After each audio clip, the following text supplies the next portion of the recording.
Baby Mama TV. Hello kids. Today we will learn animals' name and their uses. Hen. Hen gives us eggs and chicken. Duck.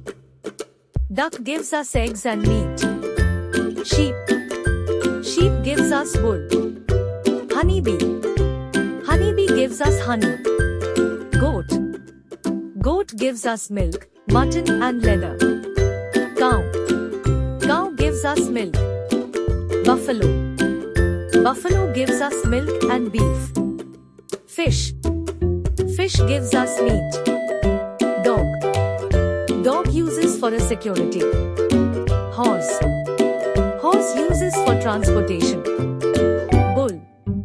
Bull uses for transportation. Ox.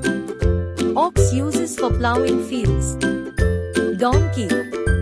Donkey uses for transportation. Camel. Camel uses for transportation. Pig. Pig gives us pork and leather.